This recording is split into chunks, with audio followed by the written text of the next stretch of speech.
Energy का concept. तो देखना ये ऐसे, तो इलेक्ट्रोस्टैटिक पोटेंशियल एनर्जी वाला एक बार रिकॉल करो। तो हम ऐसे करते हैं, अगर आपके पास 2 पॉइंट चार्जेस हैं Q1 और Q2, तो इस सिंपल से सिस्टम की इलेक्ट्रोस्टैटिक पोटेंशियल एनर्जी आती है K Q1 Q2 अपॉन जो भी इनके बीच में डिस्टेंस है, लेट से R। ठीक है, तो यहाँ पे R स्क्वायर नहीं आएगा, R आएगा। ठीक है, तो इसको हम बोलते हैं this the potential energy of interaction of two charges, of 2 point charges. तो ये ध्यान रखनी चाहिए कि जो इलेक्ट्रिकल पोटेंशियल एनर्जी है, इलेक्ट्रिकल पोटेंशियल एनर्जी, ये इंट्रैक्शन की एनर्जी होती है। इंट्रैक्शन की एनर्जी होने का मतलब ये है क्योंकि चार्जेस एक दूसरे के ऊपर फोर्स लगाते हैं, इस वजह से एनर्जी आती है। अब ये एक कॉमन मिस्टेक है, मैंने उस लेक्चर में भी बताया था। अगर आपके पास एक डाइपोल है, ठीक है, और हम पूछते हैं कि डाइपोल की कितनी पोटेंशियल एनर्जी है, तो उसमें इंट्रैक्शन की वजह से इतनी पोटेंशियल एनर्जी आएगी, ये आएगी इन दोनों की इंट्रैक्शन की वजह से। ठीक है, पोटेंशियल एनर्जी इतनी आएगी। लेकिन हर जगह पे ये बुक्स में आप देखोगे लिखा है कि ये डाइपोल की पोटेंशियल एनर्जी, ये कहीं नहीं लिखा होगा। ठीक है, वहां पे ये फॉर्मूला ही लिखा होगा। ठीक है, एवरीवेयर यू विल फाइंड के लोग गलत कंसेप्ट समझते हैं इसको। लोग कहते हैं पोटेंशियल एनर्जी होती है minus P E cos theta. ठीक है, तो इसमें ई क्या चीज है? तो ई इज बेसिकली, जो मैंने आपको बताया भी है वहां पे, E is the external electric field.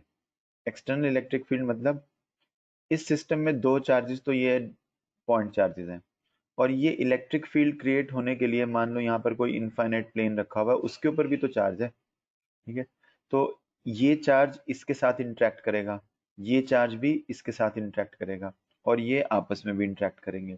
तो तीन कॉन्ट्रीब्यूशन आ जाएंगे ना, इस चार्ज की एनर्जी इसके साथ इंटरेक्शन की वजह से, ठीक है, इस चार्ज की पोटेंशियल एनर्जी इसके साथ इंटरेक्शन की वजह से, इस चार्ज की पोटेंशियल एनर्जी, तो तीन टर्म्स आएंगी पोटेंशियल एनर्जी में, U1 plus U2 plus U3। तो क्योंकि एनर्जी स्केलर क्वांटिटी होती है,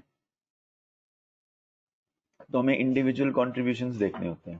ठीक है, कि इंडिविजुअल क्या कॉन्ट्रीब्यूशंस आ रहे हैं।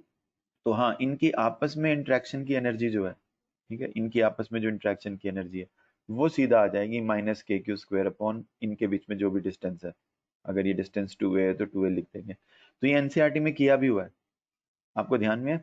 तो अगर मान लो हमने इसको इलेक्ट्रिक फील्ड में रखा है, इस सिस्टम को, इस सिस्टम को इलेक्ट्रिक फील्ड में रखा है। चलो इसको दोबारा एक बार रिविजिट करते हैं, पहले इसके बारे में सोचो।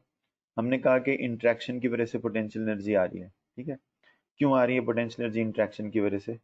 Y energy is coming because of interaction. थोड़ा सा पोटेंशियल एनर्जी का एक बार याद करेंगे ना पहले, तभी आगे कोई नई चीज। पोटेंशियल की वजह से इसलिए एनर्जी आ रही है क्योंकि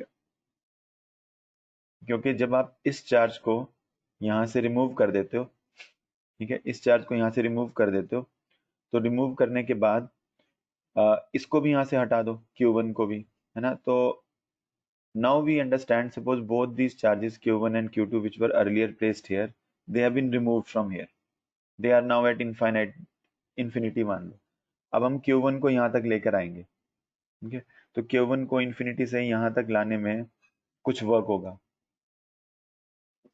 अगर पहले से कोई इलेक्ट्रिक फील्ड स्पेस में नहीं है, तो work done to bring Q1 होगा ही नहीं, फिर तो जीरो होगा, है ना। तो work done to bring Q1 is zero. Next we bring Q2 charge from infinity. ठीक है, तो Q2 को जब आप लेकर आ रहे हो इन्फिनिटी से, तो Q2 इसकी इलेक्ट्रिक फील्ड में, इसकी इलेक्ट्रिक फील्ड मान लो ये पॉजिटिव चार्ज है, तो रेडियली आउटवर्ड ये इलेक्ट्रिक फील्ड लाइंस बना रहा हूं मैं Q1 की। तो आप इस चार्ज को पहले वाले चार्ज की इलेक्ट्रिक फील्ड में पुश करके ला रहे हो, धक्का देकर ला रहे हो। मान लो ये भी पॉजिटिव है, ये भी पॉजिटिव है। ठीक है, तो आपको इसको इस तरफ धक्का देना पड़ेगा, पुश करना पड़ेगा, इस पॉइंट की तरफ फोर्स लगानी पड़ेगी। ठीक है, तो जब आप इसको पुश करोगे तो ऐसा करने में वर्क डन होगा, पॉजिटिव वर्क आएगा एक तरीके से। ठीक है ना, तो आपको वर्क करना पड़ेगा। और जब आप इस चार्ज Q2 को यहाँ लाकर रख दोगे, रख के अगर आपने छोड़ दिया तो आप कहोगे ये फिर मूव करना शुरू कर देंगे, है ना। तो ये आपको मानना पड़ता है कि इसमें हम सिर्फ उस मोमेंट की बताते हैं, चलो कि जब इसको हमने यहाँ पे लाया तब तक कितना वर्क डन हुआ। तो बाकी ये मूव करें, अगर इनको फिक्स कर दें इन दोनों डिस्टेंस के ऊपर, ठीक है, फिर तो इसकी पोटेंशियल एनर्जी उतनी बन जाएगी। तो जो वर्क डन हुआ सेकंड चार्ज को लाने का वो नॉन जीरो है, तो टोटल एनर्जी कितनी आ जाएगी।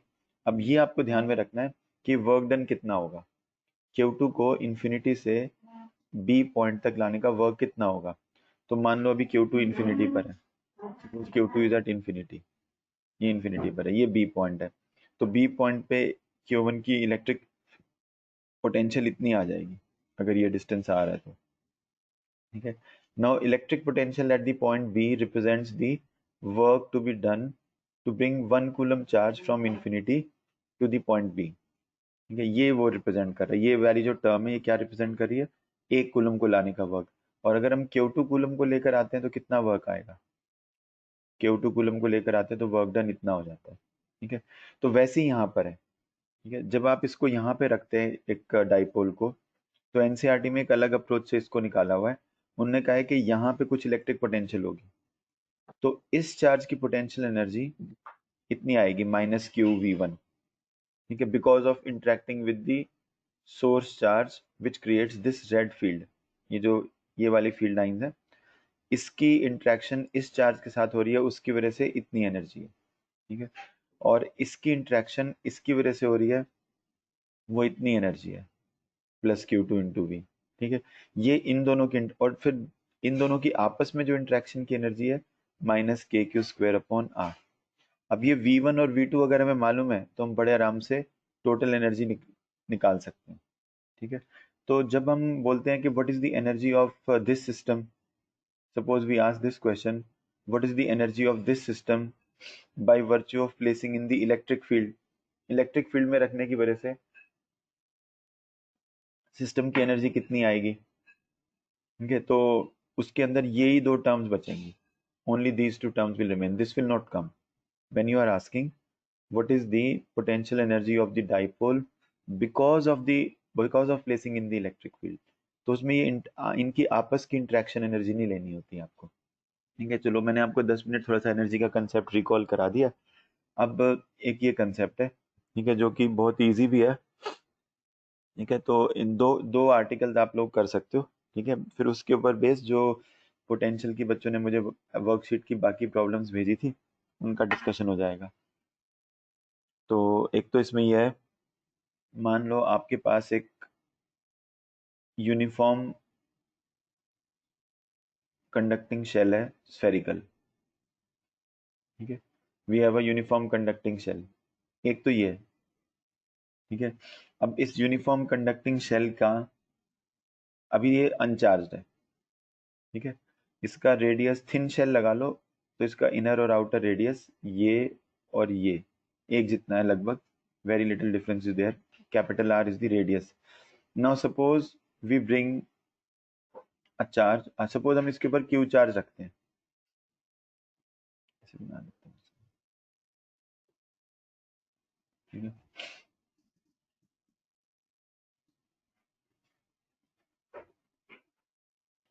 I hope it will come out right. ठीक है, ये आपके पास एक थिन स्फेरिकल शेल है और इस थिन स्फेरिकल शेल का जो रेडियस है वो है आर।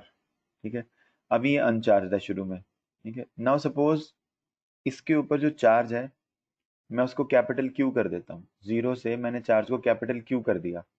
कैसे किया, ठीक है, तो एक तो ये चीज, तो अगर मैंने चार्ज को कैपिटल क्यू कर दिया जीरो से, तो क्योंकि इस पे एक जगह जो चार्ज है, मतलब यहाँ जो चार्ज है ये वाला चार्ज, ये चार्ज इस चार्ज की इलेक्ट्रिक फील्ड में रखा हो, मतलब क्योंकि ये एक्सटेंडेड चार्ज है और पॉइंट चार्ज नहीं है।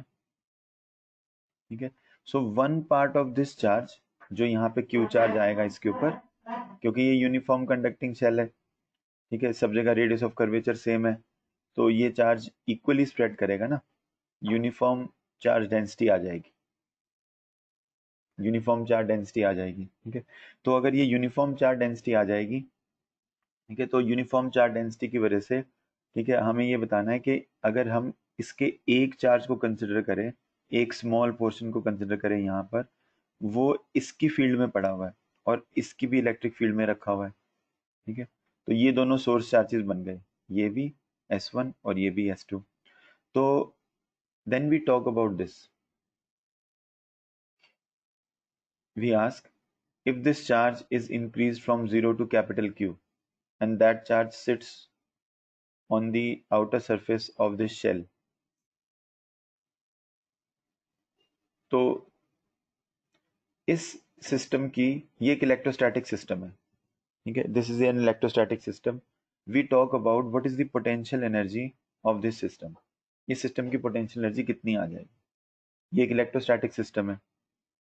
तो हो सकता है आपने ये पहले कोई वीडियो ऐसा ना गया हो जिसमें ये डिराइव हुआ है, तो ये इसको करना ज़रूरी है. तो जब आप इस सिस्टम की पोटेंशियल एनर्जी समझते हो तो हमको अभी जो हमने समझा था, the total work done by the external force in order to assemble this system. इसको असेंबल करने में जो टोटल वर्क हुआ, ठीक है, सारे चार्जेस को इन्फिनिटी से लाना है. In order work done by the external force in order to bring, समझ में आ रहा है आपको, work done by the external force in order to bring the charges from infinity to the respective locations within the system. मतलब पहले हम इस system को ऐसे इमेजिन करते हैं बेटा, मान लो ये तो कैपिटल क्यू चार्ज है, ठीक है, और अभी ये चार्ज बना कैसे, आप इस चार्ज को धीरे धीरे लेके आ रहे हैं. पहले आपने थोड़ा सा चार्ज लाके, सपोज हम इन्फिनिटी से थोड़ा सा चार्ज लाके और यहाँ पे रख देते हैं. तो जब आप यहाँ पे चार्ज रखोगे, मान लो ये पॉजिटिव चार्ज है, जब यहाँ पे चार्ज रखोगे तो वो चार्ज इसके ऊपर फैल जाएगा, ठीक है. आप इसको सेट होने दो. सेट मतलब let it spread on the surface, ठीक है, यूनिफॉर्मली. फिर आप थोड़ा सा और चार्ज लाओ, उसको भी ला के सरफेस तक छोड़ दो, रिलीज दैट चार्ज, ठीक है. फिर जब वो सेट हो गया, फिर थोड़ा सा और लेके आओ, उसको भी सरफेस पे लाकर छोड़ दो, तो वो भी अपने आप को यूनिफॉर्मली. तो आप थोड़ा थोड़ा करके चार्ज लाते रहो और उसको रिलीज. क्योंकि देखो बेटा, ये हम इलेक्ट्रोस्टैटिक्स में पढ़ रहे हैं, how you create the system, ठीक है, is not going to affect, ठीक है, the total energy of the system finally. मतलब किस पाथ के लॉन्ग हम चार्ज को लेकर आए, ठीक है, वो इसको अफेक्ट नहीं करेगा कि जब ये फाइनल सिस्टम बन जाएगा, ठीक है, फाइनल सिस्टम बन जाएगा, उसकी पोटेंशियल एनर्जी को अफेक्ट नहीं करेगा. तो आखिर में कितना चार्ज आ जाएगा इसके ऊपर, आखिर में कैपिटल क्यू चार्ज आ जाएगा, then we have to stop, ठीक है. लेकिन अभी कैपिटल क्यू चार्ज नहीं आया, अभी जो डायग्राम आपको दिख रहा है उसमें कैपिटल क्यू चार्ज नहीं आया, इसमें स्मॉल क्यू चार्ज इस स्फेरिकल शेल के सरफेस के ऊपर रखा हुआ है, ठीक है.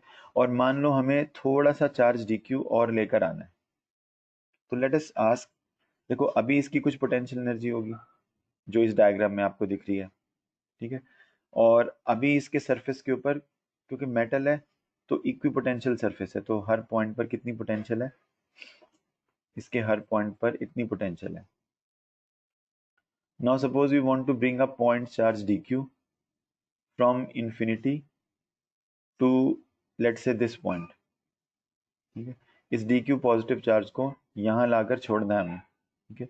तो ऐसा करने में कितना वर्क करना पड़ेगा एक्सटर्नल फोर्स को, वर्क रिक्वायर्ड इज जिस चार्ज को आप लेकर आ रहे हो मल्टीप्लाइड बाई जो यहाँ पोटेंशियल है, ये तो याद होगा आपको, है ना, डी क्यू इंटू वी, याद है बेटा, ठीक है. चलो तो अब v कितना है, के क्यू अपॉन आर, और ये डी क्यू है, ये work done by external force है. तो work done by external force in bringing this charge, ठीक है. अब आगे क्या करना है, आपको बताना है कि टोटल कितना वर्क हुआ सारे चार्ज को लाने में. सारे चार्ज को मतलब पहले चार्ज था 0 और लास्ट में हमने बना दिया q. अब ये हम पहले कई बार बात कर चुके हैं कि यहाँ पे q का डिफरेंशियल है, तो यहाँ जो लिमिट्स आएंगी वो स्मॉल q की वैल्यू होंगी. तो स्मॉल q की इनिशियल वैल्यू कितनी है 0, और आखिर में स्मॉल q कितना हो जाएगा कैपिटल Q. तो डी क्यू यहाँ पर है, तो यहाँ पे हम स्मॉल q को 0 से कैपिटल Q तक इंटीग्रेट करेंगे.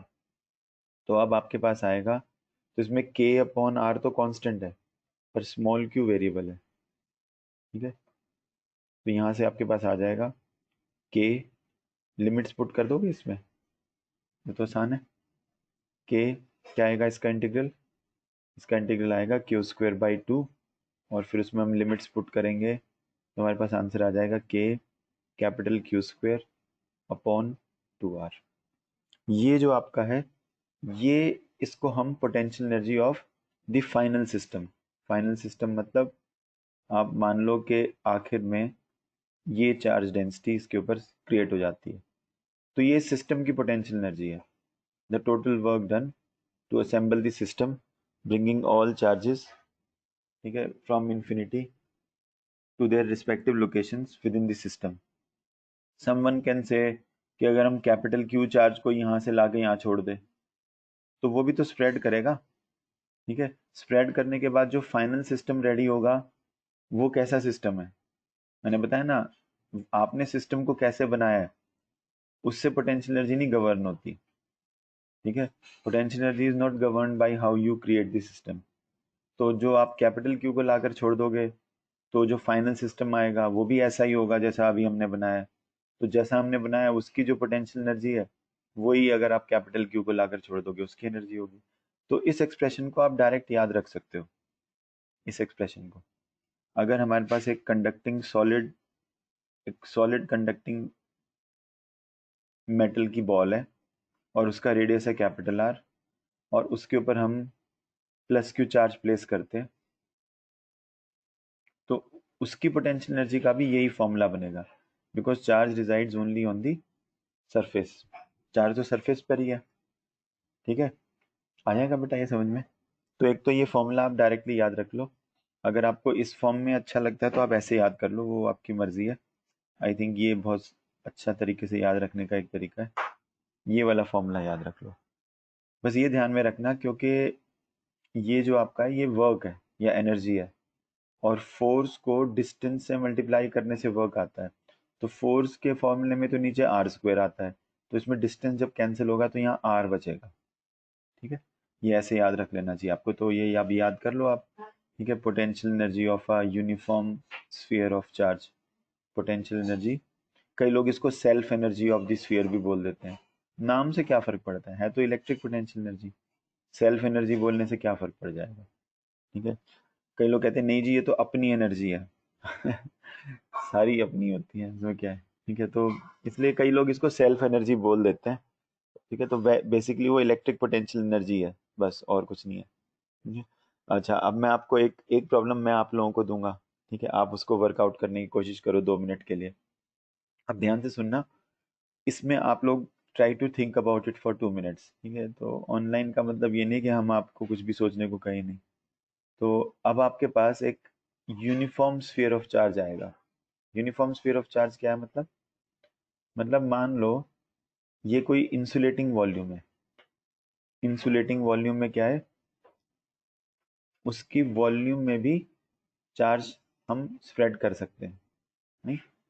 इसकी वॉल्यूम कितनी है बेटा, अगर इसका रेडियस है कैपिटल आर तो इस स्फीयर की वॉल्यूम कितनी आ जाएगी, 4/3 पाई कैपिटल आर क्यूब, ठीक है। अगर इसका रेडियस कैपिटल आर है और इसकी पूरी वॉल्यूम में हमने चार्ज को फैला है।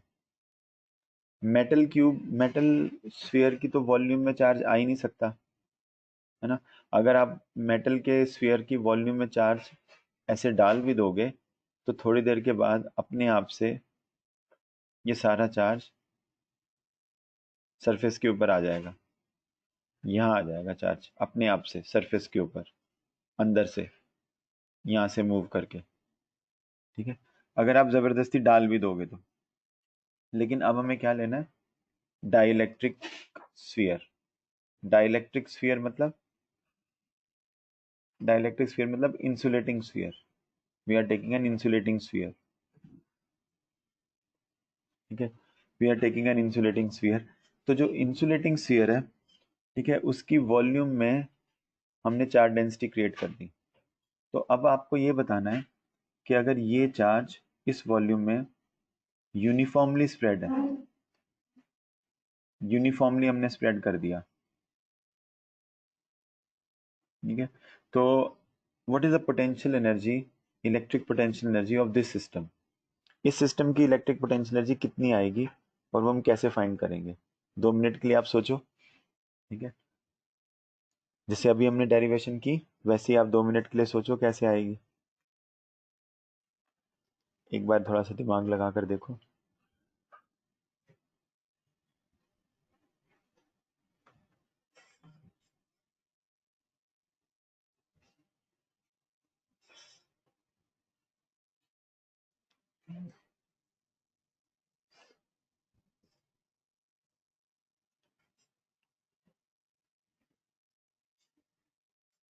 हाँ जी,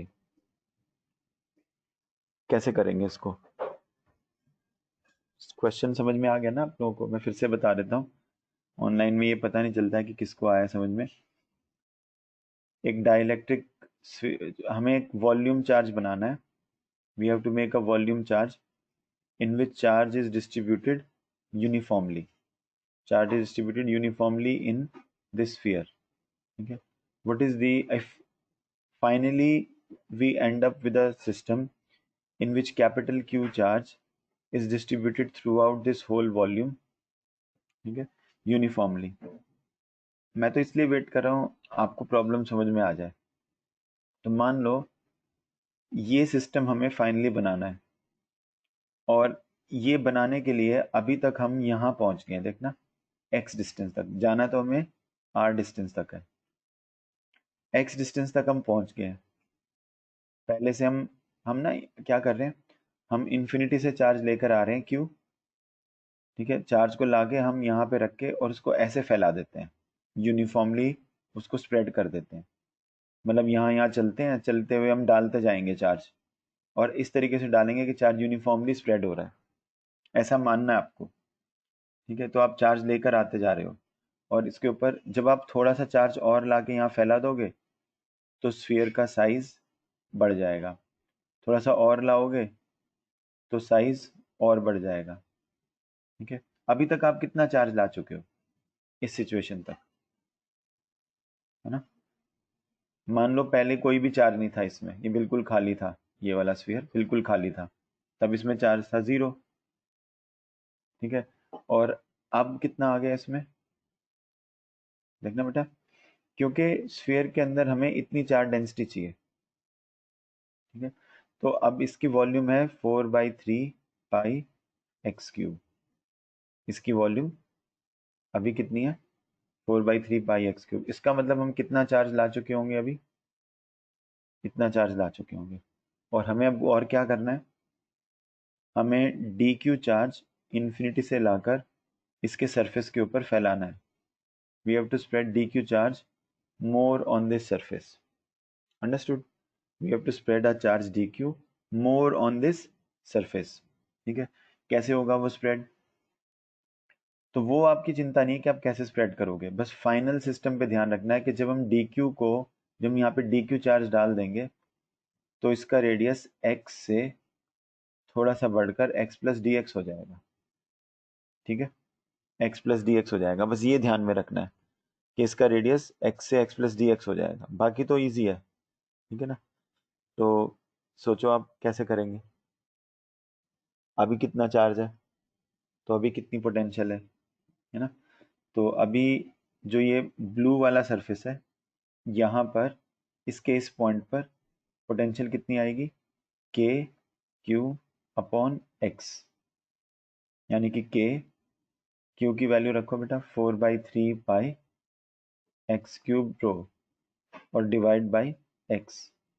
के की भी वैल्यू रख दो 1/4 पाई एप्सिलॉन 0, 4 पाई, अब एक्स स्क्वायर हो गया ऊपर, रो अपॉन 3, 4 पाई भी खत्म हो जाएगा, ठीक है। तो आपके पास क्या आ जाएगा, आपके पास आ जाएगा rho into X square upon 3 epsilon 0। ये क्या है, ये पोटेंशियल जो अभी है ना, इस स्फीयर के ऊपर पोटेंशियल जो अभी है। और हमें अभी कितना चार्ज और लेकर आना है, D Q. D q charge कितना आएगा, कौन बताएगा? डी क्यू चार्ज जो हम यहाँ पर, अभी तो इतनी पोटेंशियल है, इस चार्ज की वजह से यहाँ पर हर पॉइंट पे सेम पोटेंशियल है, वो हमने निकाल ली, रो एक्स स्क्वायर अपॉन 3 एप्सिलॉन 0। अब डी क्यू चार्ज हम लाकर यहाँ पे फैला देंगे, तो ये नया सिस्टम बन गया, जिसका रेडियस है x प्लस डी एक्स। ठीक है, तो अब आप बताएंगे कि जो डी क्यू चार्ज है वो तो सही है। डी अभी इस देखना बेटा, अभी इस सिस्टम की कुछ पोटेंशियल एनर्जी होगी अभी इस स्थिति में। ठीक है, लेकिन जब आप डी क्यू चार्ज लाओगे और रख दोगे तो पोटेंशियल एनर्जी भी चेंज कर जाएगी। चाहे वो इंक्रीज होगी या डिक्रीज होगी वो बात नहीं कर रहे, चेंज तो कर ही जाएगी। कितना चेंज करेगी energy? How much the energy will change? अभी है कुछ, अभी इस सिचुएशन में कुछ पोटेंशियल एनर्जी होगी इस सिस्टम की। जब हम और चार्ज लाएंगे तो पोटेंशियल एनर्जी चेंज कर जाएगी। तो कितने अमाउंट से चेंज करेगी पोटेंशियल एनर्जी? जितना एक्सटर्नल फोर्स का वर्क होगा,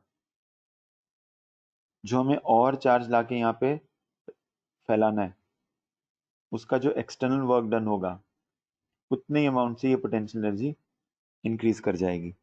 ठीक है, तो अब आपको ये बताना है कि कितना एक्सटर्नल वर्क डन होगा जब हम और चार्ज को लेकर आते हैं। तो एक्सटर्नल वर्क डन इतना होगा बेटा, जो यहाँ पे पोटेंशियल है इनटू जो एक्स्ट्रा चार्ज हम लेकर आ रहे हैं, यही होगा कि नहीं? अब पोटेंशियल कितनी है? पोटेंशियल है रो एक्स स्क्वेयर अपॉन 3 एप्सिलॉन 0। और एक्स्ट्रा चार्ज आप कितना लेकर आ रहे हैं वो आपको बताना है। अभी कितना एक्स्ट्रा चार्ज हम लेकर आ रहे हैं ये बताना बहुत आसान है, क्योंकि आप फाइनल स्फीयर को देखो। फाइनल स्फीयर दिख रहा है बेटा, ये वाला फाइनल स्फीयर।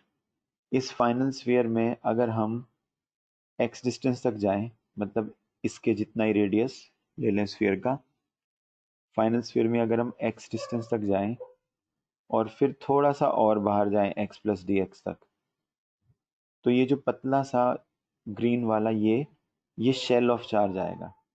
इसमें कितना चार्ज होगा? कितना चार्ज आएगा इसमें? डी क्यू आएगा कि नहीं, जो एक्स्ट्रा लेकर आ रहे हैं हम, वो इसी वॉल्यूम में फैला है। ठीक है, ये जो ग्रीन वाली वॉल्यूम है, ठीक है, कई बार बताया ये कि जो ग्रीन वाली वॉल्यूम आएगी ये कितनी आएगी? 4 पाई x स्क्वायर।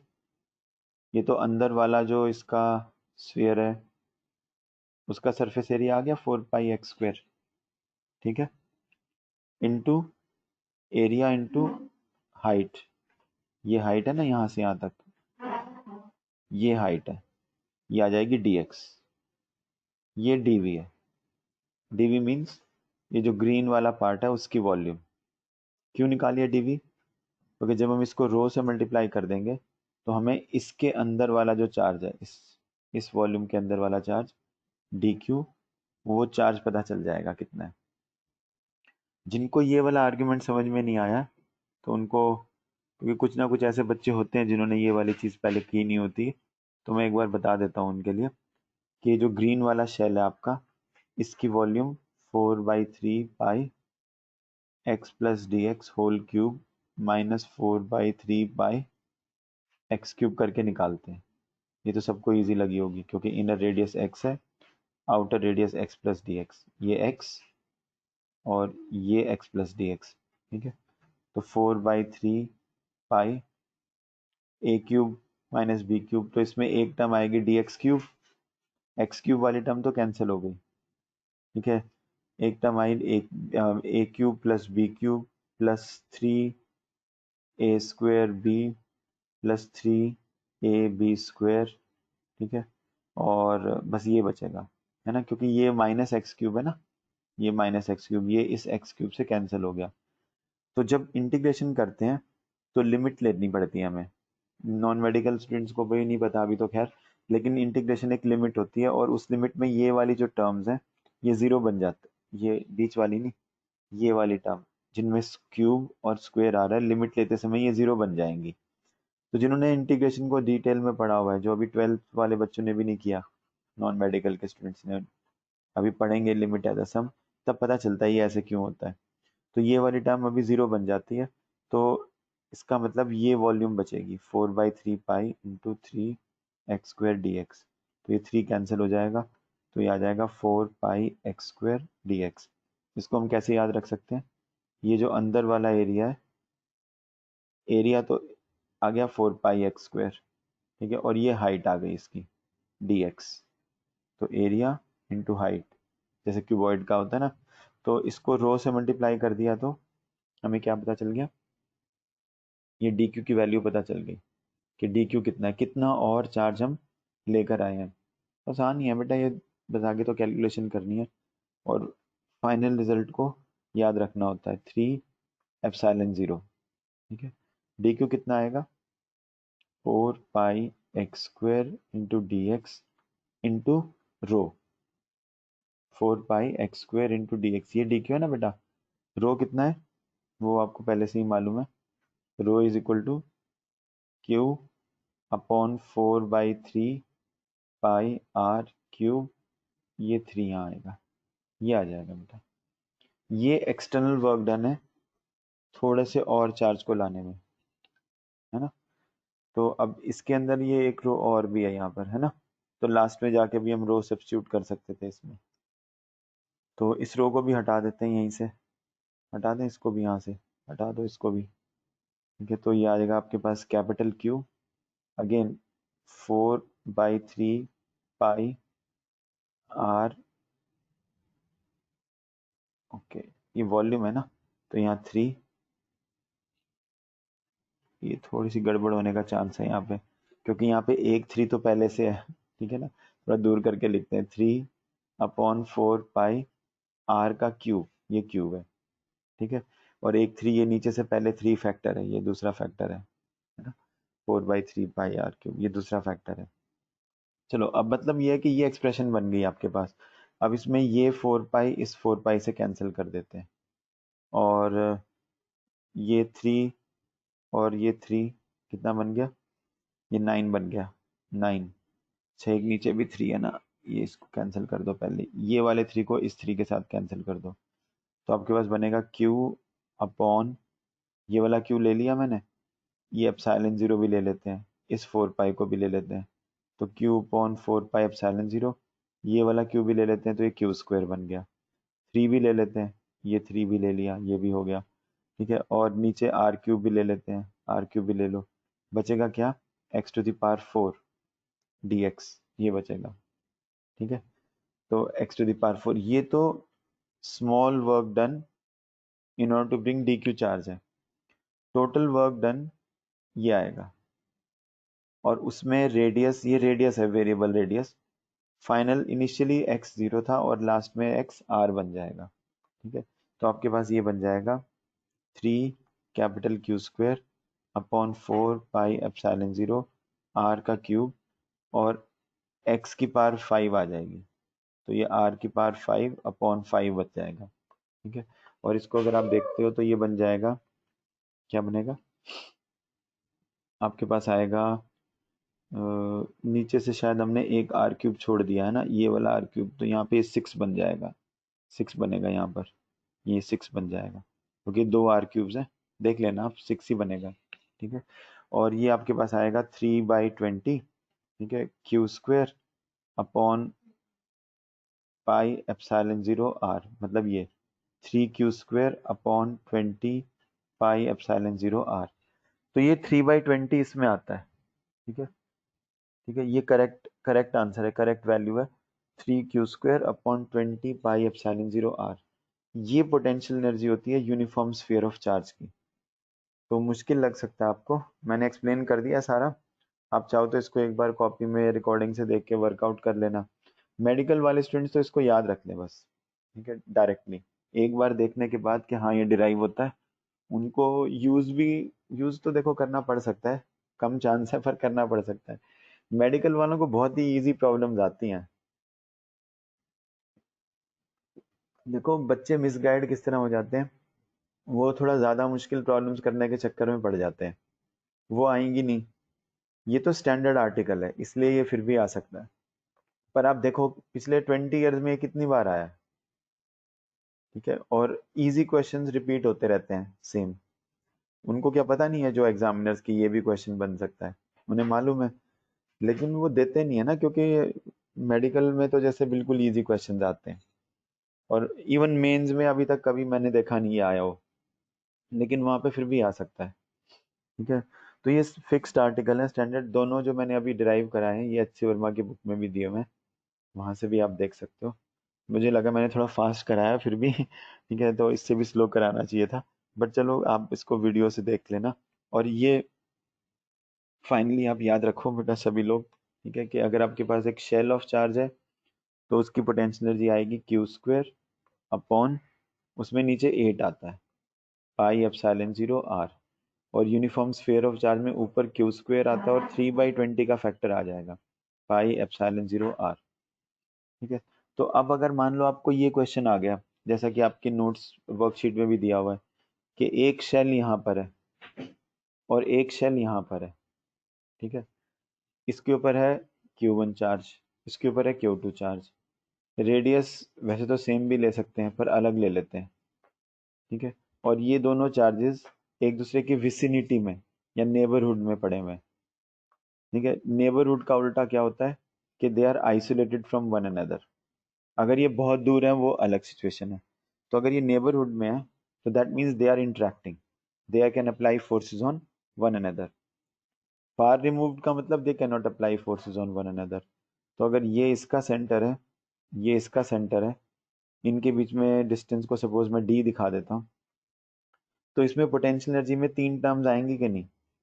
पहली टर्म आएगी इनकी आपस में जो इंटरेक्शन हो रही है, तो ये एक दूसरे के ऊपर जो फोर्सेस लगा रहे हैं, ठीक है, तो then to apply forces we can assume these to be point charges placed at the centres according to shell theorem. एक दूसरे के ऊपर फोर्सेस लगाने के हिसाब से आप इनको पॉइंट चार्जेस मान सकते हो which have been placed at the centre. तो आपस में इंटरेक्शन की पोटेंशियल एनर्जी तो इतनी आ जाएगी के Q1 Q2 अपॉन जो इनके बीच में डिस्टेंस है, प्लस इसकी अपनी एनर्जी आएगी जिसको कई लोग सेल्फ एनर्जी बोल देते हैं, ठीक है, तो वो कितनी आ जाएगी, वो आ जाएगी Q1 का square upon 8 pi epsilon 0 R1, और दूसरे की कितनी आ जाएगी एनर्जी, Q2 का square upon 8 pi epsilon 0 R2, ये आ जाएगी, ठीक है। तो ये टोटल एनर्जी आ जाएगी, ठीक है, इंट्रैक्शन की, इस सिस्टम की। अगर इनमें से एक सॉलिड स्फीयर है तो आप उसके अकॉर्डिंग इन टर्म्स को लिख दोगे, ये तो सेम रहेगा अगर एक सॉलिड स्फीयर है तो, ठीक है, और अगर ये लिक्विड है ये अगर शेल ऑफ चार्ज है तो इसकी भी सेम रहेगी, बस इसमें 3/20 आ जाएगा, ठीक है, अगर ये सॉलिड स्फीयर है तो ये सेम रहेगी फर्स्ट, क्योंकि अगर आपके पास ये जो चार्ज डिस्ट्रीब्यूशन है ये यूनिफॉर्म है तो इसको दोबारा से आप शेल थ्योरम से Q1 चार्ज मान सकते हो, समझ में नहीं आया।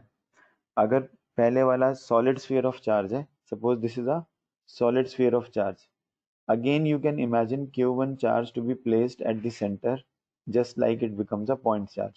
एक और चीज है बेटा, शेल थ्योरम कब अप्लाई हो सकती है, अगर ये जो चार्ज डिस्ट्रीब्यूशन है ये स्फेरिकली सिमेट्रिक है, spherically symmetric, what does that mean, spherically symmetric is different from uniform distribution of charge।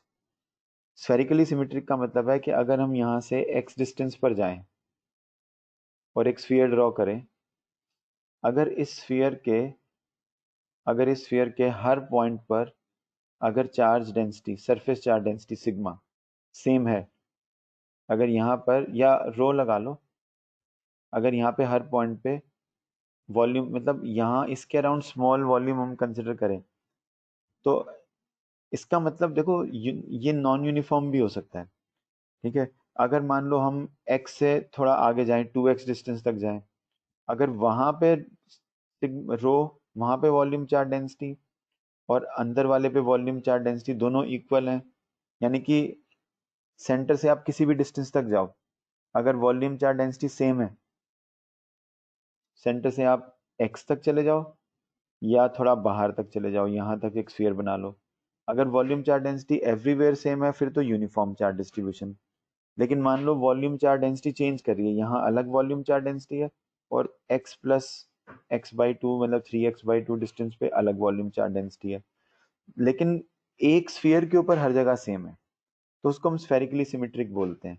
मतलब यहाँ पे और यहाँ पे अलग नहीं होनी चाहिए, यहाँ सेम होनी चाहिए, चाहे इन दोनों स्फीयर्स में अलग हो जाए, ये बाहर बड़े वाला स्फीयर है जो बाहर बना रहा हूँ, इनमें चाहे अलग हो जाए छोटे वाले में, तो उसको हम स्फेरिकली सिमेट्रिक चार्ज डिस्ट्रीब्यूशन बोलते हैं। तो जब भी स्फेरिकली सिमेट्रिक चार्ज डिस्ट्रीब्यूशन होता है तो स्फेरिकली सिमेट्रिक चार्ज डिस्ट्रीब्यूशन में हम Q1 को सेंटर पे प्लेस कर सकते हैं, नॉट अदरवाइज। समझ में आया बेटा? तो ये एनर्जी का डिस्कशन है। अब आप अपने वर्कशीट की जो डाउट्स बच्चों ने भेजे थे, ठीक है, उनको भी देख लो। आई थिंक ये डाउट वाले क्वेश्चन थे। एक बार मैं I just try to open the worksheet. मैं आपको वर्कशीट दिखाता हूँ बेटा एक बार।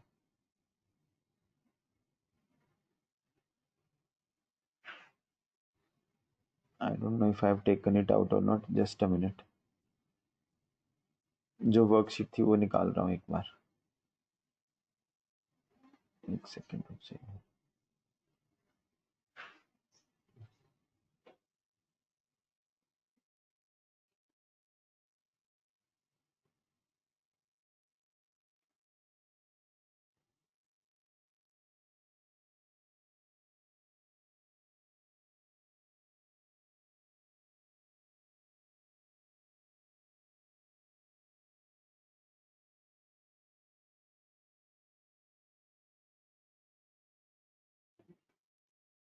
बेटा इसके अंदर से बच्चों को कुछ डाउट है, तो वो अगर आपका कोई इसमें से डाउट अभी बचा है तो आप मुझे बता दो, ठीक है? क्योंकि potential, Gauss law, Gauss theorem में से भी कोई डाउट नहीं बचना चाहिए।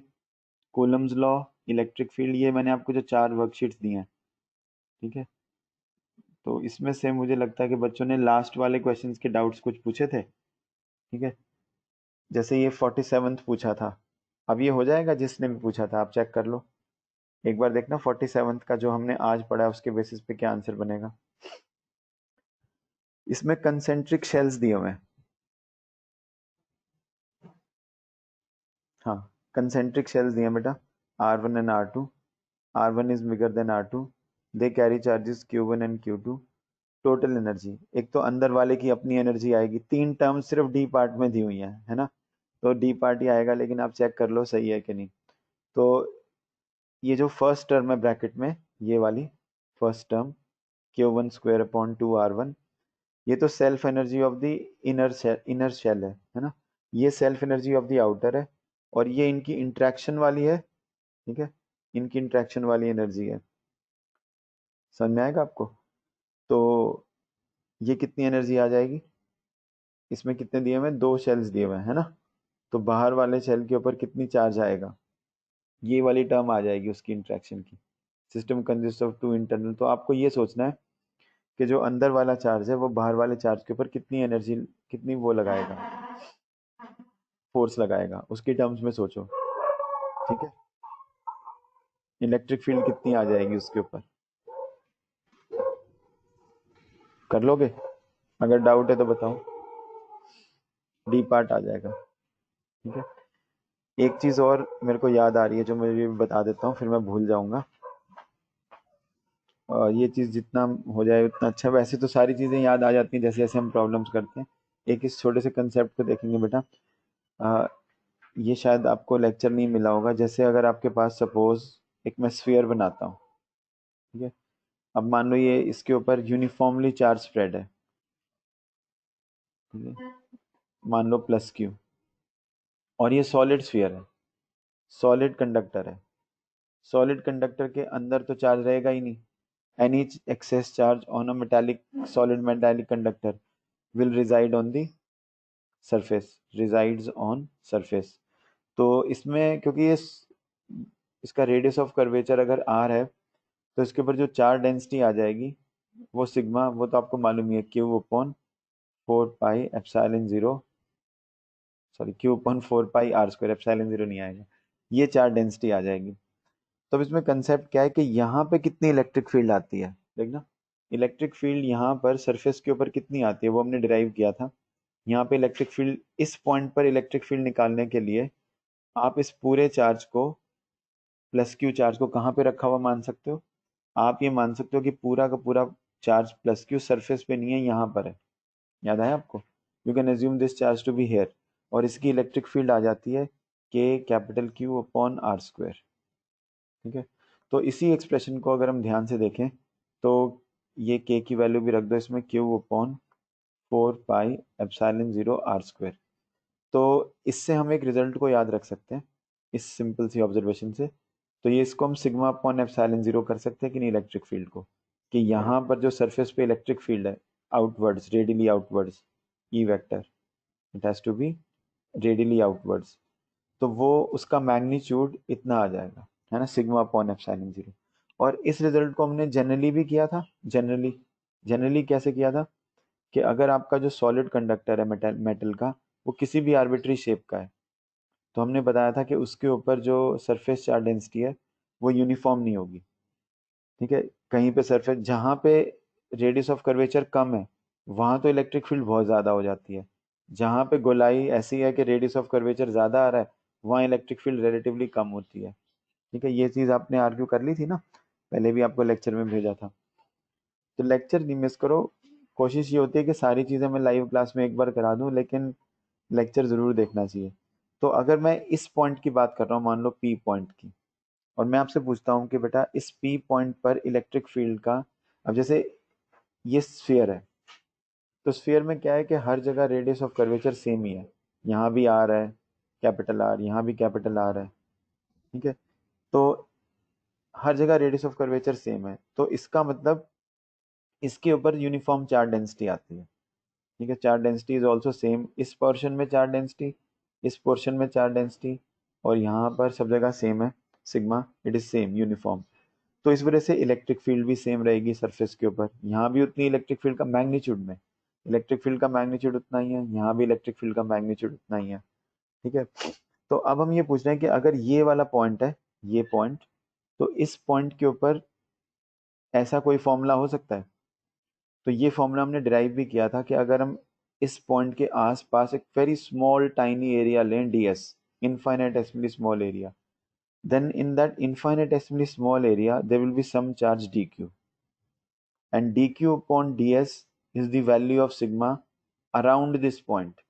मतलब इस पॉइंट का नाम अगर p है, तो इस पॉइंट के आसपास बहुत थोड़ी सी इनफाइनेटेसिमल जगह में ये चार्ज डेंसिटी है, और from one point of the conductor to the other the charge density can change।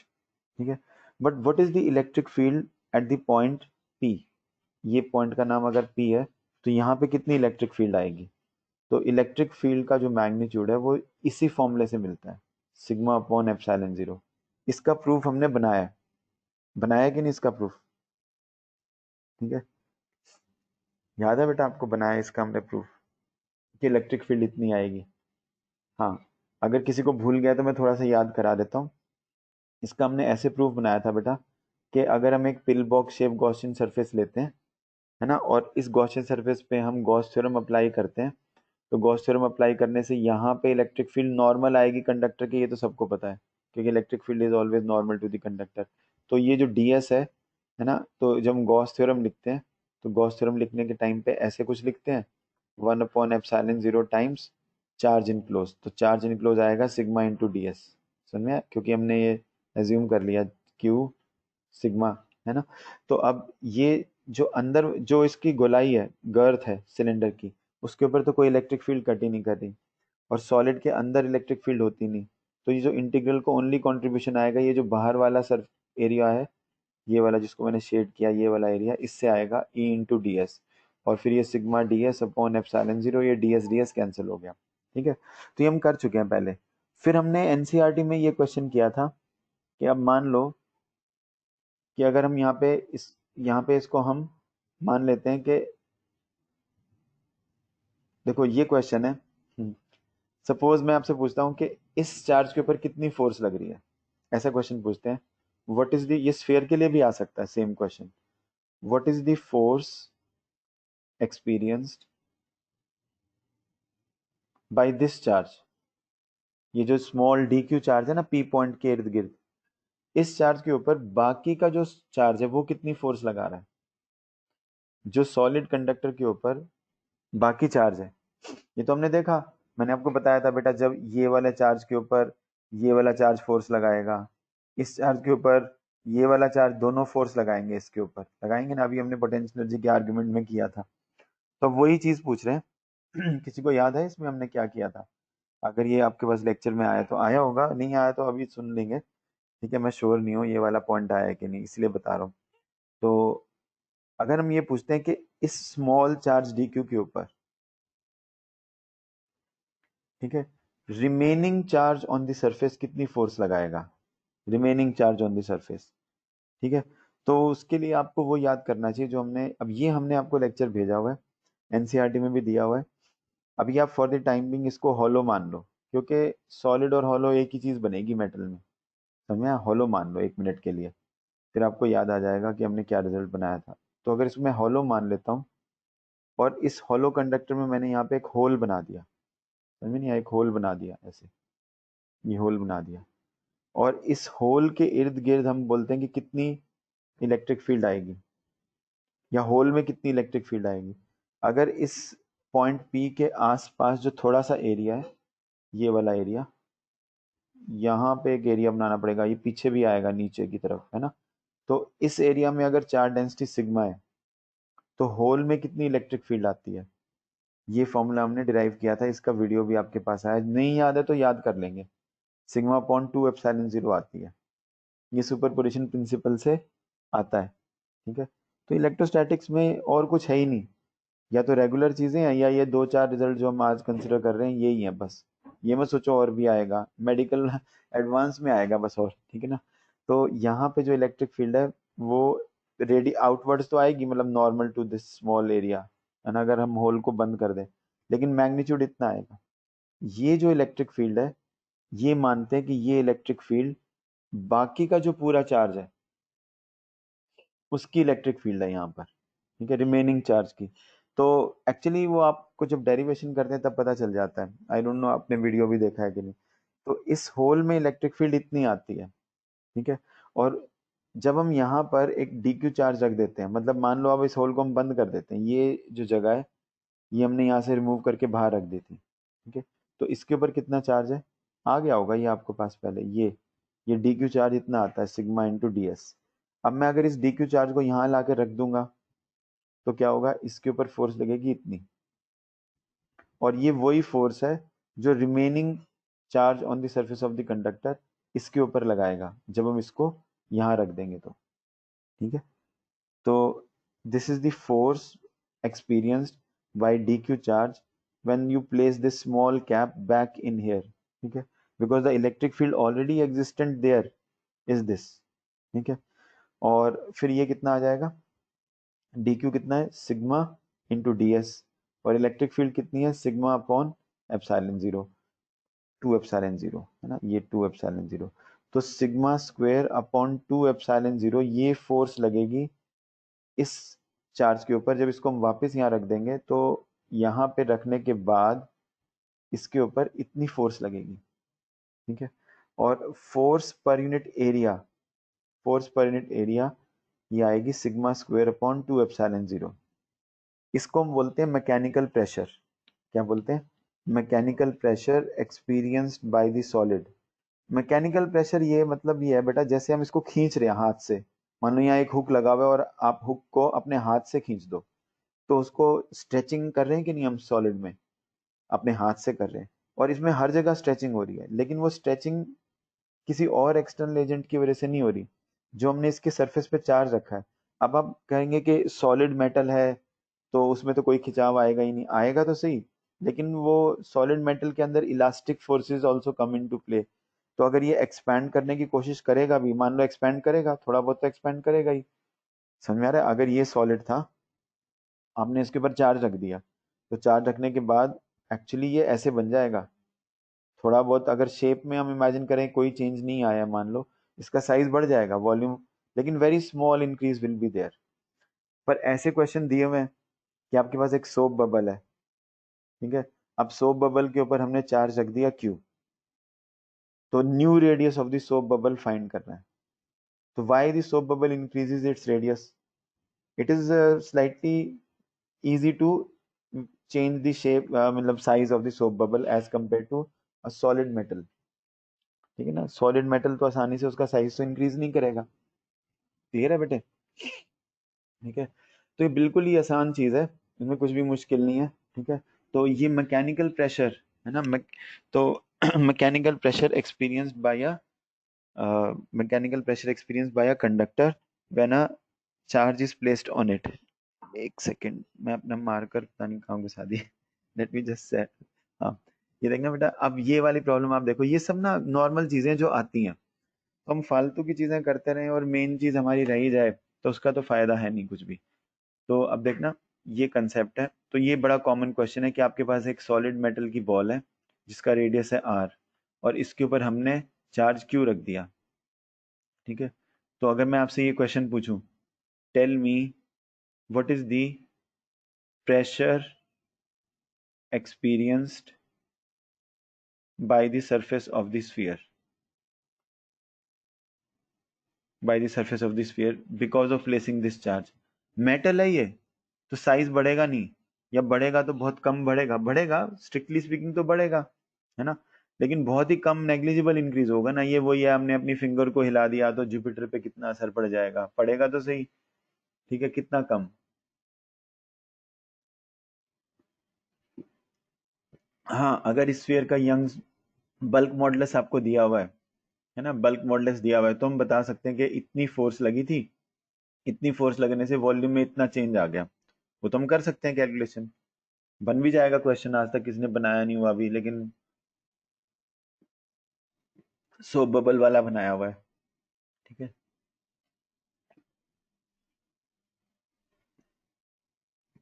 चलिए बेटा, ठीक है।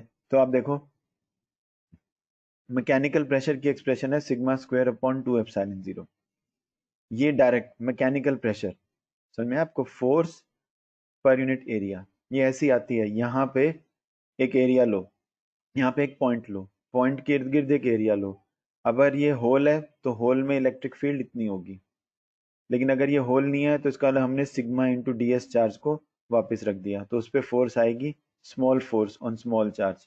तो फोर्स पर यूनिट एरिया कितनी आएगी, sigma square upon 2 epsilon 0, mechanical pressure experienced by the solid because of charging it, electrostatic charging की वजह से उस पर इतना मैकेनिकल प्रेशर लग रहा है।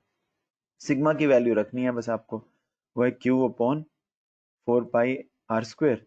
तो क्यू स्क्वायर अपॉन 32 पाई, अब पाई स्क्वायर भी आ जाएगा और आर स्क्वायर भी आ जाएगा, यही आएगी ना। क्यू सिग्मा को अगर हम क्यू अपॉन 4 पाई r स्क्वायर रखते हैं, तो क्यू का स्क्वायर, 4 का स्क्वायर 16, 32, r⁴ बन जाएगा, है ना, ये बन जाएगा।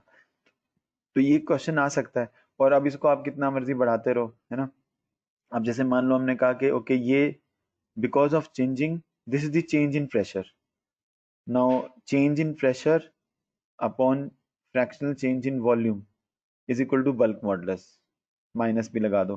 ठीक है, तो अब आप इससे चेंज इन वॉल्यूम भी निकाल सकते हो। तो चेंज इन वॉल्यूम इतना आएगा जो चेंज इन प्रेशर है upon bulk modulus into change in volume, ये ऐसे, है ना। तो चेंज इन वॉल्यूम इतना आ जाएगा, तो चेंज इन प्रेशर इतना है, चार्ज रखने की वजह से इतना प्रेशर में चेंज हुआ, तो वॉल्यूम इसमें रख देंगे 4/3 पाई r क्यूब, और बल्क मॉडुलस अगर बी दिया हुआ है, तो आप बता सकते हो कि स्फीयर की वॉल्यूम कितनी चेंज करेगी। तो ये ऐसे करेंगे, bulk modulus will be very large, 10⁹ 10 ऐसे कुछ, अगर ये कॉपर या एल्यूमिनियम का स्फीयर है, तो उससे फिर अल्टीमेट इंक्रीज इन वॉल्यूम जो है वो बहुत ही कम आ जाएगा। ठीक है, हाँ, अगर कोई मतलब जैसे सोप बबल वगैरह दी हुई हैं, उनकी प्रॉब्लम्स होती हैं, उसमें कुछ और सरफेस टेंशन दिया होता है, उससे करते हैं, तो मैं आपको डाल दूंगा प्रॉब्लम टेस्ट वेस्ट में कहीं, ठीक है, ताकि आपके पास वो प्रॉब्लम आ जाए। तो अब एक ये डिस्कशन तो हो गया। अब इसमें एक चीज और बची थी, हाँ, ये बारी बारी से सब पॉइंट्स लेकर आने पड़ेंगे। तो I will wanted to explain it last time also, but no time was left. तो आज मुझे याद आ गई थी क्लास के पहले। देखना बेटा, एक ये प्रॉब्लम मैंने आपको क्लास में दी थी। मैंने आपको कहा था कि अगर हमारे पास एक डाइपोल मान लो यहाँ पे रखा है, ऐसे ले लेते हैं डाइपोल को, ये Q1, ये -Q1, ये +Q1, और इन दोनों के बीच में डिस्टेंस को D1 ले लो। ठीक है, मान लो ये x एक्सिस के ऊपर डाइपोल रखा हुआ है ऐसे। ठीक है, ये dipole is lying on the x axis. ठीक है, ये इसका सेंटर है, A point, and suppose B point is here and the other dipole is lying here, -Q2 +Q2। ठीक है, and this distance between these two charges is D2, these two charges is D1, and ये दिया हुआ और आपसे पूछा है कि what is the force of interaction between these dipoles, force of interaction between these dipoles। ठीक है, ये क्वेश्चन है। तो ये आपकी वर्कशीट में भी था, हमने इसको सॉर्ट आउट नहीं किया था। ठीक है, और मैंने आपको कहा था कि आप इसको एक बार कर लो ट्राई, फिर मैं आपको इसकी ट्रिक बता दूंगा कि कैसे इसको करना है। ठीक है, I remember what are the things to be done, don't worry, but everything takes time. ठीक है, एंड आपके पास टाइम बहुत है, मैंने आपको कल भी बताया कि that we are not challenged कि हमारा काम नहीं हो रहा है। ठीक है, तो we are doing at normal pace. ठीक है, तो I am quite sure you will get extra time also once the things open up. आपके कॉम्पिटिटिव एग्जाम्स कम से कम एक महीना लेट तो जाएंगे ही, बोर्ड एग्जाम्स भी जाएंगे, एकदम से नहीं हो जाएगा सब। बेटा ए और बी के बीच में जो डिस्टेंस है आर, मोस्टली ऐसा दिया होता है कि R is very large as compare to D one as well as D two. तो मैंने आपको कहा था कि एक चीज होती है पॉइंट डाइपोल। अब पॉइंट डाइपोल के ऊपर बहुत डिस्कशन हो सकता है। जो अभी आपकी एनसीईआरटी है, it is very similar to older NCERT book which we had in our times. 99% similar है, 1% डिफरेंस है बस। तो उस 1% डिफरेंस में थोड़ा कंट्रीब्यूशन जो पुरानी एनसीईआरटी बुक थी उसमें पॉइंट डाइपोल्स के ऊपर बहुत अच्छा डिस्कशन था, एक पेज पॉइंट डाइपोल का दिया हुआ था, पता नहीं क्यों। ठीक है, तो लेकिन वो अच्छी चीज थी और काफी बढ़िया, उसमें से पढ़ने में अच्छा मजा आता है। तो अभी फॉर द टाइमिंग मैं उसमें से ज्यादा नहीं बताऊंगा आपको, बस एक चीज बताऊंगा कि जब पॉइंट डाइपोल की बात करते हैं तो उसका स्ट्रक्चर सोचने की जरूरत नहीं होती। स्ट्रक्चर सोचने की जरूरत नहीं होती मतलब आप ये मान सकते हो कि ए पॉइंट के ऊपर एक पॉइंट डाइपोल रखा है, ये ए पॉइंट है, यहाँ पे एक पॉइंट डाइपोल रखा है P1, और बी पॉइंट है, उसके ऊपर एक पॉइंट डाइपोल रखा है P2, और इनकी इंट्रैक्शन हो रही है आपस में। तो ये एक दूसरे के ऊपर कितनी फोर्स लगाएंगे, how much force these dipoles apply. तो सपोज आपको दिया है कि two point dipoles are separated by a distance r, the dipoles are have their dipole moments in the same direction. ठीक है, then what is the force which they apply on each other. तो इस case में force निकालने के लिए हम P1 को ऐसे रख देंगे और P2 को ऐसे। अब आप कहोगे अभी तो आपने कहा कि पॉइंट डाइपोल का स्ट्रक्चर इमेजिन करने की जरूरत नहीं होती, लेकिन फोर्स निकालने के लिए आप इमेजिन कर लो कि अगर ऐसा है, फिर लास्ट में हम अप्रोक्सीमेशन लगा देंगे कि that D1 is much much less than R। ठीक है, तो ये तो लेंदी प्रोसीजर है, मैंने आपको कहा था इसको ट्राई कर लेना, एक बार देखना क्या टर्म्स बनेंगे इसमें। अगर मैं टर्म्स बनाना चाहूँ तो इनके बीच में फोर्स ऑफ इंट्रैक्शन निकालने के लिए बेटा देखो, इसको हम सोर्स डाइपोल मान लेते हैं। तो Q1 Q2 के ऊपर फोर्स लगाएगा। क्यों, इलेक्ट्रिक फील्ड इस डाइपोल की इलेक्ट्रिक फील्ड इस पॉइंट पे किस डायरेक्शन में आएगी, इलेक्ट्रिक फील्ड आएगी इस डायरेक्शन में, तो Q2 के ऊपर फोर्स भी आएगी उसी डायरेक्शन में। ठीक है, और इस डाइपोल की फील्ड इस पॉइंट पर किस डायरेक्शन में आएगी, वो भी इसी डायरेक्शन में आएगी, और लेकिन Q1 Q2 के ऊपर जो फोर्स, इस माइनस Q2 के ऊपर जो फोर्स आएगी वो इस डायरेक्शन में आएगी। कौन सी फोर्स ज्यादा होगी बेटा इन दोनों में से, कौन सी फोर्स ज्यादा होगी, ये ज्यादा होगी। मान लो ये F1 है, ये F2 है, which will have more magnitude, very easy to think. जो पास वाला पॉइंट है उस पे स्ट्रॉन्गर फील्ड आएगी कि नहीं। ठीक है, पास वाले पॉइंट पे स्ट्रॉन्गर फील्ड आएगी, तो इस डाइपोल की फील्ड जहां पे -Q2 चार्ज है वहां पे स्ट्रॉन्गर फील्ड होगी, तो ये फोर्स ज्यादा आएगी। कितनी आएगी मैग्नीट्यूड में, Q2 इंटू ई डैश। ठीक है, अब जो नेट फोर्स आएगी वो किस डायरेक्शन में आएगी। अब एक तो सिंपल यही क्वेश्चन बन गया, अगर दो पॉइंट डाइपोल्स को हम एक एक्सिस पे रखते हैं तो उन दोनों की डायरेक्शन सेम है, तो उनके बीच में अट्रैक्शन होगी, रिपल्शन होगी, या वो फोर्स नेट फोर्स जीरो लगाएंगे एक दूसरे पर, तो इसमें क्या पता चल रहा है आपको कि अट्रैक्टिव फोर्स आएगी, there will be attractive force. Understood, there has to be attractive force. तो अट्रैक्टिव फोर्स मतलब ये आ जाएगी, फोर्स आ जाएगी आपके पास कितनी, Q2 ई डैश माइनस ई। एक तरीका तो है फोर्स निकालने का ये। ठीक है, अब मैं आपको थोड़ी सी ट्रिक बता रहा हूँ, उस ट्रिक से आप इसको इजीली कर सकते हो। देखना, अभी इसको एक बार रख लो।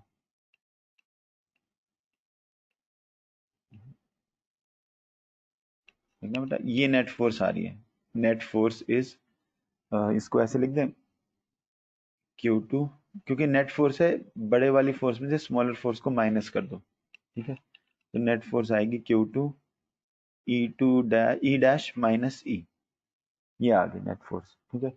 अब अगर मैं देखूं तो ये बेसिकली क्या है, ये बेसिकली यहाँ से यहाँ तक, इतनी दूर नहीं गए, यहाँ से यहाँ तक जाने में जो चेंज इन इलेक्ट्रिक फील्ड आया उसका मैग्नीट्यूड है। Change in electric field, change in electric field of, ये किसकी इलेक्ट्रिक फील्ड है, ये किसकी इलेक्ट्रिक फील्ड है, ये इस डाइपोल की इलेक्ट्रिक फील्ड है। तो change in electric field of, change in electric field of the first dipole which is placed towards left, ठीक है। और यहाँ पे Q2 है।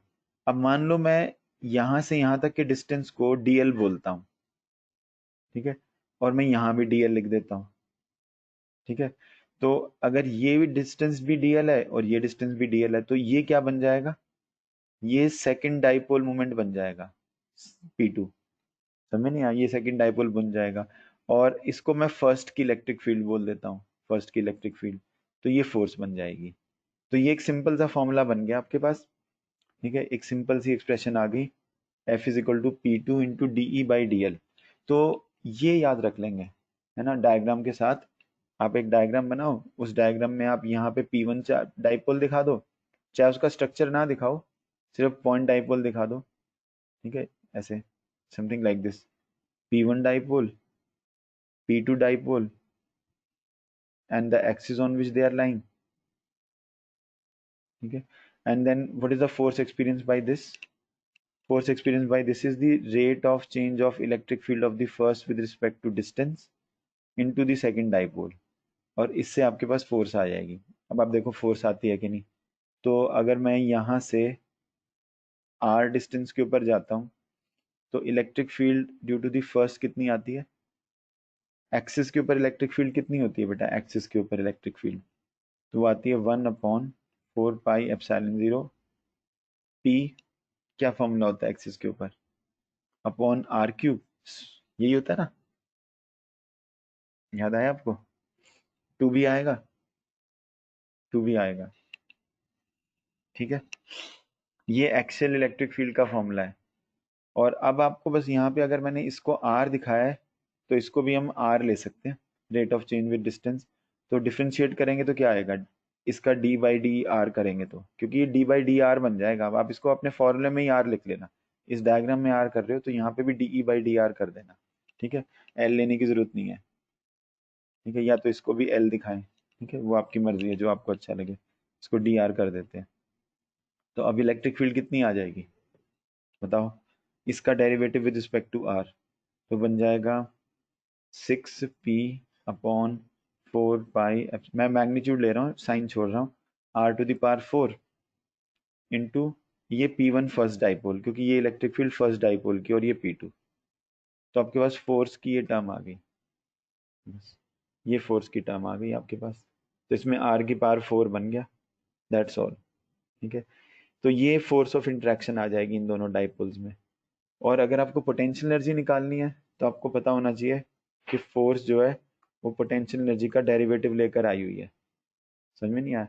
तो पोटेंशियल एनर्जी निकालनी है तो उसमें इसको इंटीग्रेट कर देंगे एक बार, और इंटीग्रेट कर दोगे तो आपके पास फोर्स की एक्सप्रेशन आ जाए, पोटेंशियल एनर्जी की एक्सप्रेशन आ जाएगी, समझ में आया? जैसे आप इसमें इसमें एफ को लिख दो -du/dr, माइनस साइन छोड़ देना, और ये ऐसे du की जगह यहाँ पे dr आ जाएगा, ठीक है। तो जब आप इसको इंटीग्रेट कर दोगे तो दोबारा से क्या आ जाएगा, आप चेक कर लो, ठीक है, सेम एक्सप्रेशन बन जाएगी ये पोटेंशियल एनर्जी ऑफ इंटरेक्शन की, यही वाली टर्म आ जाएगी ना, सेम टर्म आ जाएगी इंटीग्रेट करके। तो यहाँ P1 P2 बस ये लिखना है आपको, 2p1 P2 अपॉन 4πε0।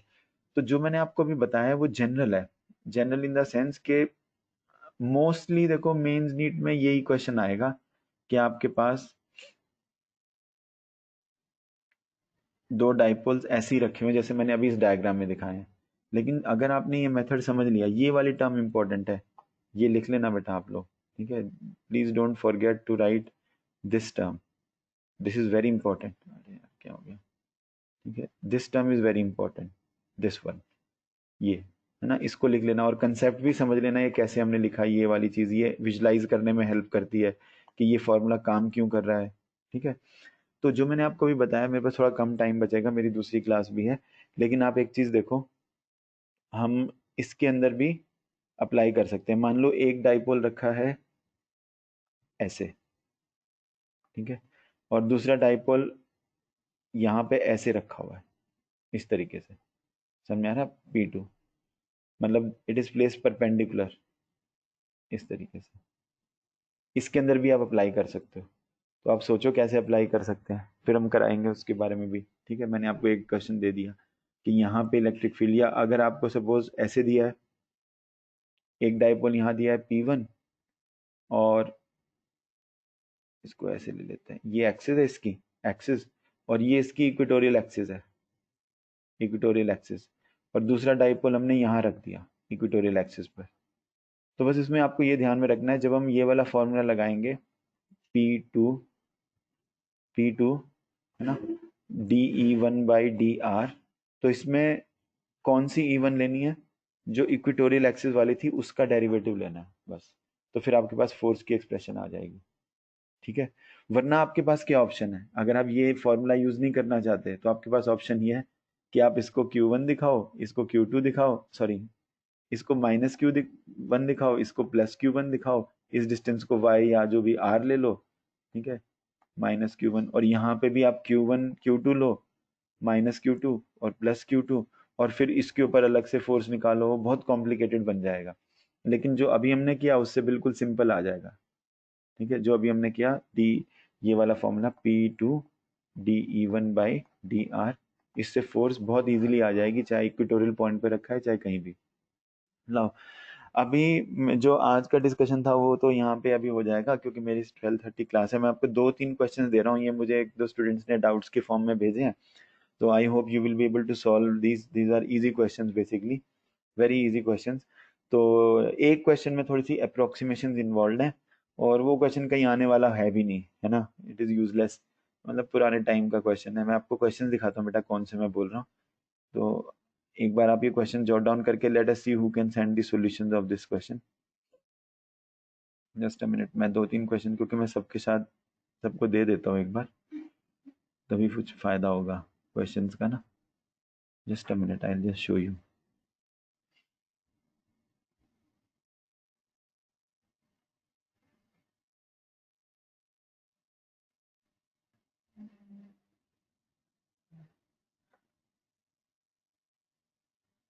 एक तो ये क्वेश्चन है बेटा, ठीक है, you can't see this right, चलो कोई नहीं, मैं आपको तीनों क्वेश्चन धीरे धीरे करके स्क्रीन पे ही दिखाता हूँ, एक सेकेंड होल्ड करना है।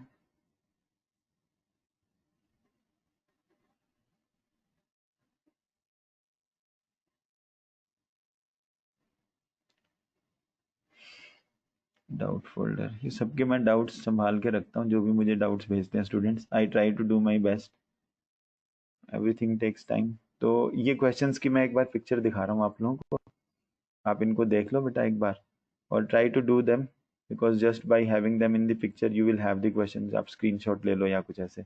एक तो ये क्वेश्चन है, there are two disc, first has the radius 10 centimeters and has discharge, second has this radius and has discharge, when they are touch, तो इनको हमने टच कर दिया, तो इनके चार्जेस कितने कितने हो जाएंगे, है ना। ठीक है, लिख लो डेटा इसके अंदर से और इसका आंसर निकाल लेना, आप स्क्रीनशॉट ले लो। ठीक है, मैं फॉरवर्ड भी कर दूंगा ये ग्रुप में, ठीक है, फॉरवर्ड ही कर दूंगा। ठीक है, कैसे आएगा बेटा ये, there are two disc A and B, 5 minutes तो है ही, फर्स्ट का रेडियस दिया हुआ है आपको, सेकंड का रेडियस दिया हुआ है, ठीक है, when they are touch charging on both of them are Q1 and Q2, तो ये सेम पोटेंशियल पर आ जाएंगे ना डिस्क। पहले कितनी पोटेंशियल है डिस्क के ऊपर, रेडियस दिया हुआ है, चार्ज दिया हुआ है, सेकंड का भी रेडियस दिया हुआ है, चार्ज दिया हुआ है, लिख लो आप। ठीक है, लिख लिया, ट्राई करो 2 मिनट के लिए कैसे आएगा, मैंने भी देखा नहीं, मैं अभी पढ़ रहा हूँ इस प्रॉब्लम को। ठीक है, I have not done this और सॉल्व दिस अर्लियर।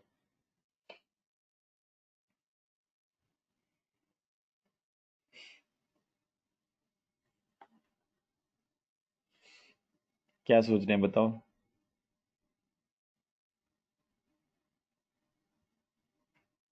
लो, तो मैं आपको ये ऐसी और भी प्रॉब्लम्स हैं, मैं दिखा देता हूँ, फिर मैं बाद में ग्रुप में फॉरवर्ड कर दूंगा, एक हम अभी ट्राई कर लेंगे। Just a minute। एक ये प्रॉब्लम है, ठीक है। At what distance along the central axis of a uniformly charged plastic disc is the magnitude of electric field? तो इसमें आपको ना दोनों ही क्वेश्चन में ये डिस्क वाला फॉर्मूला है, ये मैंने भेजा होगा किसी ना किसी लेक्चर में, आई डोंट नो आप लोगों ने देखा है कि नहीं। ठीक है, यूनिफॉर्मली चार्ज प्लास्टिक डिस्क, ठीक है, ये वाला क्वेश्चन है, मैं ग्रुप में भेज रहा हूँ। तो इन दोनों ही क्वेश्चन में मुझे लग रहा है एक ही फॉर्मूला यूज होगा। और ये क्वेश्चन, ये तो अप्रोक्सीमेशन का क्वेश्चन है बेसिकली, है ना, तो ये किसी एग्जाम में आएगा नहीं। अगर आप इसको चाहते हो करना, इसका आंसर याद कर लो, यूरोडोम में दिया हुआ है ये क्वेश्चन, कोई सारी एजम्पशन वगैरह करके ये आंसर आता है, तो मतलब ये वही है कि भाई ठोक पीट के प्रूफ बनाने वाली बात है कि जो बुक में दिया हुआ वो प्रूफ बना देंगे बस हम, क्योंकि इसमें कई आर्ग्यूमेंट्स आ जाते हैं इस क्वेश्चन में ना, कई सारे आर्ग्यूमेंट्स आ जाते हैं कि ऐसे कर देंगे तो ये आंसर आ जाएगा, ऐसे कर देंगे तो ये आ जाएगा, और फाइनली फिर जो बुक में दिया होता है वो आपको करना पड़ता है, और सारे आर्ग्यूमेंट्स बढ़िया होते हैं। तो ये बड़ा पुराना क्वेश्चन है, 70s 80s से चला आ रहा है, इतना इंपॉर्टेंट नहीं है, लेकिन आंसर याद रख लेना, क्योंकि हिंदुस्तान में सब यही आंसर देंगे अगर आ गया तो। चलो कोई नहीं, ये ग्रुप में मैं फॉरवर्ड करता हूँ, पहले मैं आपको इसके अंदर से एक बेसिक बता देता हूँ, मुझे श्योर नहीं है आपको ये बेसिक आता है कि नहीं, क्योंकि इस ये जो 56 क्वेश्चन है इसमें भी I think same basic use होगा। तो मैं आपको बेसिक ये बता रहा हूँ बेटा, देखो ये तो इस ईजी है, और मैंने आपको ग्रेविटेशन में भी बताई थी यही वाली चीज़। तो जैसे अगर हम सपोज एक डिस्क की बात करते हैं, तो वैसे तो आप डायरेक्टली रिजल्ट ये हमने डिराइव नहीं किया क्लास में क्या कभी, डिस्क वाला, have you ever derive this? Suppose आपके पास एक डिस्क है, 2 मिनट में आप आंसर याद कर सकते हो इसका, अगर नहीं किया तो अभी देखो आप, ये डिस्क की एक्सिस है, ठीक है, ये सेंटर है डिस्क का, और ये पी पॉइंट डिस्क की एक्सिस पे लाई करता है। तो मान लो इस डिस्क के ऊपर कैपिटल क्यू चार्ज, और डिस्क का टोटल रेडियस है इतना, तो ये सिग्मा आ जाएगा डिस्क के ऊपर, ठीक है। और अगर हम यहाँ से एक्स डिस्टेंस पर जाएं, और एक छोटा सा एक रिंग कंसिडर करें, ये रिंग ले लिया आपने, अब ये आप देख लेना इस रिंग का एरिया कितना आएगा, इस रिंग का एरिया आएगा, अंदर वाले जो सर्कल बनाया मैंने रिंग के अंदर वो 2 पाई एक्स और थिकनेस डी एक्स, तो ये रिंग का एरिया आ गया। तो रिंग के ऊपर जो चार्ज आ गया वो इतना आ गया, ठीक है। तो मुझे लगता है कि आपको ये वाला फॉर्मूला मालूम नहीं, इस वजह से मैं एक बार डिराइव कर देता हूँ। तो अब ये जो रिंग के ऊपर चार्ज है, रिंग के ऊपर पॉजिटिव चार्ज है, मान लो यहाँ पर कितना, इतना, तो इस चार्ज की पोटेंशियल पी पॉइंट पर कितनी आ जाएगी, तो पोटेंशियल ड्यू टू पॉइंट, ये हुआ नहीं है फॉर्मूला आपका, के क्यू अपॉन, ये डिस्टेंस मान लो आपके पास है, कितना लेना चाहते हैं इसको आप, सपोज के क्यू अपॉन एक्स जीरो ले लो, इस डिस्टेंस को, एक्स जीरो तो कांस्टेंट है और ये एक्स कुछ और चीज़ है, ये रेडियस है, ठीक है, रेडियस ऑफ द रिंग। तो ये पोटेंशियल आ गई, ठीक है। अब पूरे स्फीयर की पोटेंशियल, पूरी डिस्क की पोटेंशियल निकाल लो आप, पूरी डिस्क की पोटेंशियल कितनी आ जाएगी, ये आपको डेरिवेशन नहीं हुई इसकी, इस रिजल्ट की, ठीक है, यही रिजल्ट लग जाएगा इसमें, और क्या होना है, के सिग्मा, तो हम बाद में पुट कर देंगे, के भी बाद में पुट कर देंगे, एक्स जीरो, डी ए कितना है, 2 पाई एक्स डी एक्स। तो अगर आपको पूरी पोटेंशियल निकालनी है पूरी डिस्क की वजह से, तो हमें एक्स को हमें जीरो से आर तक वेरी करना है, ठीक है, K sigma upon X I 2 pi X D X, integrate to find the total potential at the point P, वो आ जाएगा आपके पास, एक्स को जीरो से आर तक इंटीग्रेट करना है, तो इसमें वैल्यूज ले लो बस आप, क्या ये पोटेंशियल आ जाएगी के सिग्मा अपॉन एक्स जीरो, और ये आपके पास आ जाएगा यहाँ पे 2 पाई एक्स स्क्वेयर अपॉन क्या, एक्स स्क्वेयर अपॉन 2, है ना। अब इसमें ये आपके पास आ जाएगा, है ना, ये तो टोटल पोटेंशियल आ गई, क्या है इसमें, ये गलत हो गया, कोई बताएगा गलती क्या है, हमने के क्यू अपॉन आर लिया ना, तो हमको ये वाला डिस्टेंस लेना चाहिए था, ये वाला डिस्टेंस, समझ में आया? क्योंकि ये डिस्टेंस एक्स जीरो है, तो ये डिस्टेंस कितना आ जाएगा, क्योंकि आप देखना बेटा इस डिस्क का जो हर चार्ज है, नहीं, रिंग ऑफ चार्ज की पोटेंशियल कैसे निकालते हैं, अलग से देखो, यहाँ पे हमको बस एक चीज़ करनी पड़ेगी, के क्यू अपॉन ये डीवी में ना के क्यू अपॉन ये चीज़ गलत है, ये तो ये एक्स ज़ीरो नहीं आएगा, यहाँ क्या आएगा, ये आ जाएगा x zero square plus x square, ठीक है, ये आ जाएगा। और फिर हम इस एक्स ज़ीरो को बाहर नहीं ले जा सकते, जैसे हम यहाँ पे लेके गए हैं, इसको चेंज कर देंगे। ये रिजल्ट हुआ नहीं है आपका डिराइव अभी तक, क्या हो गया होगा ये तो, ठीक है, इसको भी यहाँ से चेंज कर दो, x square plus x zero square. अब जब आप इसको इंटीग्रेट करोगे तो पोटेंशियल आ जाएगी, ये करके देखना आप एक बार, अगर आपने नहीं किया तो। मैं आपको एक दूसरी चीज़ बता रहा हूँ, क्योंकि मेरे पास टाइम कम है, तो फिर इसको करेंगे डील। एक्स ये रिंग है, रिंग ऑफ चार्ज, जो हमने नॉर्मल सीबीएसई में किया था, R radius capital Q charge, तो हमने यहाँ इलेक्ट्रिक फील्ड निकाली थी कि नहीं, और इलेक्ट्रिक पोटेंशियल, इलेक्ट्रिक फील्ड तो निकाल ही ली थी। इलेक्ट्रिक पोटेंशियल निकालने के लिए मैंने आपको बताया था कि अगर हम इसकी इलेक्ट्रिक पोटेंशियल निकालते हैं, ये एक्स जीरो ले लेते हैं, तो ये आ जाएगा X zero square plus R square. तो small potential due to small charge आती है के D Q upon under root of X zero square plus R का स्क्वायर। ये सबको समझ में आएगा बेटा, के क्यू अपॉन आर। तो अब ये इसकी पोटेंशियल है, ये जो स्मॉल चार्ज है।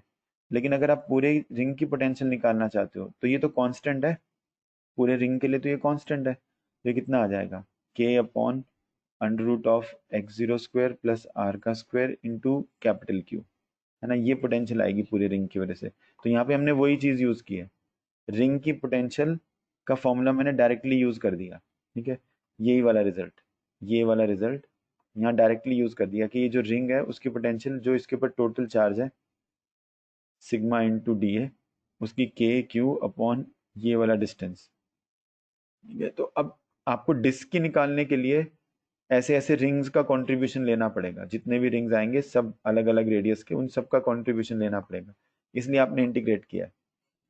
तो इसके लिए इतना टाइम है।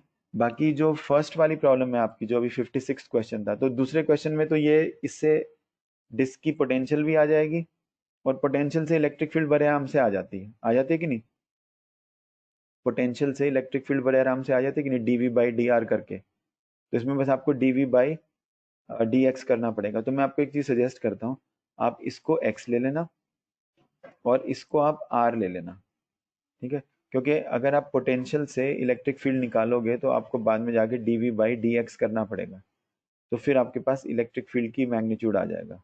माइनस साइन भी आता है यहाँ पे, वो आप लगा लेना, माइनस साइन की भी जरूरत पड़ेगी। तो उससे क्या है, आपके पास आपको ये क्लियर हो जाएगा कि एक डिस्क की वजह से एक्सिस के ऊपर पोटेंशियल और इलेक्ट्रिक फील्ड कितनी होती है। ये वीडियो में आया होगा, आपने ध्यान से देखा नहीं होगा, नहीं तो इसको आज कर लेना, मैं आंसर बनाकर भेज दूंगा आपके पास।